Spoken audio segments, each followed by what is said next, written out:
আসসালামু আলাইকুম, welcome to asthma kitchen. অতি সাধারণ দুইটা রেসিপি নিয়ে আবারও আয় পড়লাম। আর আজকের রেসিপি হইলো নতুন আলু দিয়া সোয়ের ভাজি আর সোয়ের ভর্তা। সাধারণ এই দুইটা রেসিপি কিভাবে অল্প সময়ে ঘরোয়া উপকরণে তৈরি করে নেবেন সবই দিলাম আজকের ভিডিওতে। অতি সাধারণ এই রেসিপির লেগে পড়লে আমি এনে নিলাম আধা কিলোর মতো নতুন আলু। আর আলু গুলারে আমি চুলা সহ করে কুট্টালুমো, সাথে নিলাম আমি 20 থেকে 25টা সোয়। প্রথমে আমি আলুগুলারে ফুললাম, আলুগুলারে আমি চুলা সহ করে ফুললাম। এই যে কুচি কুচি করে ফুল্লা লইতাছি, এইভাবে আমি সবগুলো আলুরে ফুল্লা লমো। এই যে আমি হানো সবগুলো আলুরে ফুল্লা লইলাম আর আলুগুলারে ভালো করে ধুইয়া পরিষ্কার করে লইলাম। এখন আমি সইগুলারে ফুল্লা লমো।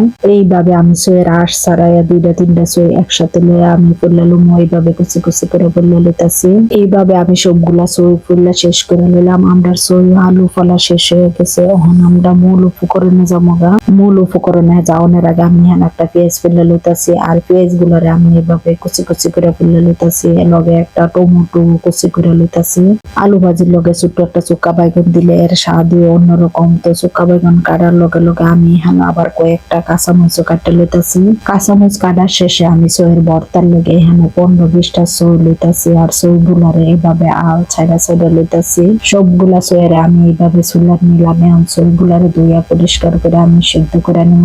সিদ্ধ করার লেগে আগে থেকে বসানো একটা কড়াইয়ের মধ্যে দিয়ে দিলাম 2 কাপের মতো পানি। পানির লগে দিয়ে দিলাম আমি সইগুলারে, সাথে দিয়ে দিলাম 1 চা চামচ লবণ দিয়ে লাইড়া ছাড়া একটু মিশিয়ে নিলাম। পরিবারে যদি 1-2 পিস থাকে তাহলে কিন্তু তারা আবার রান্না টান্না করণের লেগে এইভাবে লগে দাঁড়ায় থাকবো। যাই হোক, 8-10 মিনিট জাল দেওয়ার পরে পানিটা এভাবে শুকায় গেল, তাই আমি আটটু শুকায় নিলাম। এখন আমরা সইগুলারে তুললাম। আমাদের সই সিদ্ধ হয়ে গেছে। সই সিদ্ধর সময় সইয়ের যত পানি শুকাইবে ততই কিন্তু ভর্তা স্বাদ হইব, তাই আমি একবারে শুকায় নিলাম। এখন আমি সম্পূর্ণ সই উড়াই নিলাম। ভর্তার জন্য আমি এখানে 5-6টা উগনা মরিচ ভাজা লইতেছি। আপনারা জালের পরিমাণ বুঝে বাড়াইও দিতে পারেন, কমাইও দিতে পারেন। মরিচ গুলারে আমি একদম কালা কালা করে ভাজা লইলাম। আমাদের মরিচ ভাজা হয়ে গেছে, এখন তুললে নিব। একই কড়াইয়ের মধ্যে দিয়া দিলাম 20 থেকে 25 স্পুনের মতো সাদা তেল। তেলটাই হালকা গরম হওয়ার সাথে সাথে দিয়ে দিলাম পেঁয়াজ কুচিডারে আমি লাড়া ছেড়ে একটু ভাজা লইব।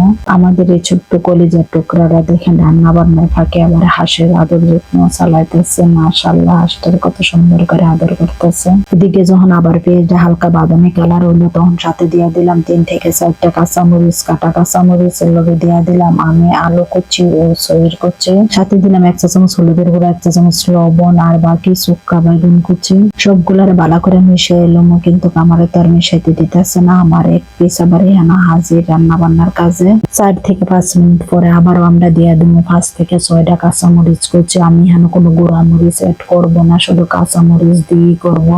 6 থেকে 7 মিনিট পরে দেখেন আমাদের ভাজি একদম কমপ্লিট হয়ে গেছে। সবশেষে এখানে দিয়ে দেবো হাজার পাতা কুচি অল্প পরিমাণে দিয়ে লাইড়া ছেড়ে আবারও মিশিয়ে এলাম। এইভাবে আমাদের ভাজি কমপ্লিট হয়ে গেছে। আপনারা চাইলে ট্রাই করে দেখতে পারেন। অতি সাধারণ একটা রেসিপি।